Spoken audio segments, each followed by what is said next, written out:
ਪਸ਼ੂ ਪਾਲਣ 'ਚ ਕਿਵੇਂ ਸੁਧਾਰ ਕੀਤਾ ਜਾ ਸਕੇ।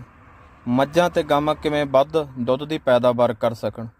ਸਾਰਿਆਂ ਤੋਂ ਪਹਿਲਾਂ ਸੀਮਨ ਦੀ ਸਿਲੈਕਸ਼ਨ, ਮਤਲਬ ਟੀਕਾ ਜਿਹੜਾ ਆਪਾਂ ਮੱਝ ਦੇ ਜਾਂ ਗਾਂ ਦੇ ਭਰਾਉਂਦੇ ਆ, ਉਸ ਸਾਂਝ ਦਾ ਜਾਂ ਉਸ ਝੋਟੇ ਦਾ ਭਰਾਓ ਜਿਸ ਦੀ ਮਾਂ ਦੇ ਥੱਲੇ ਵੱਧ ਦੁੱਧ ਆ।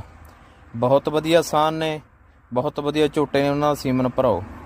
ਜਿਵੇਂ ਜਰਸੀ ਗਾਂ ਆ, ਉਹਦਾ ਇੱਕ ਸਾਂਝ 40-138 ਬਹੁਤ ਵਧੀਆ, ਇਹਦੀਆਂ ਬੱਚੀਆਂ ਦੁੱਧ ਦਿੰਦੀਆਂ।